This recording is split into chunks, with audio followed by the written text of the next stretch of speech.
Salam dostlar, bugünkü videomuzda müasir texnologiyanın ən ağıllı və sürətlə inkişaf edən sahələrindən biri nesnələrin interneti, yəni IoT haqqında danışacaq. Nesnələrin interneti, gündəlik istifadə etdiyimiz cihazların bir-biri ilə internet üzərindən əlaqə qurmasına imkan yaradan texnologiyadır.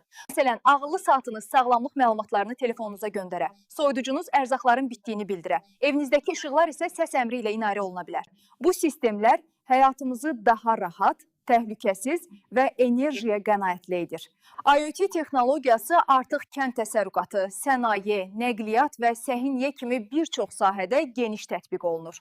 Bu texnologiyanın əsas məqsədi məlumat mübadiləsini avtomatlaşdırmaq və insan müdaxiləsini minimuma endirməkdir. Nesnələrin interneti gələcəyin ağıllı şəhərlərinin və evlərinin əsasını təşkil edir. İzlədiyiniz üçün təşəkkürlər. Yeni texnologiyalar haqqında daha çox öyrənmək üçün bizi izləməyə davam edin.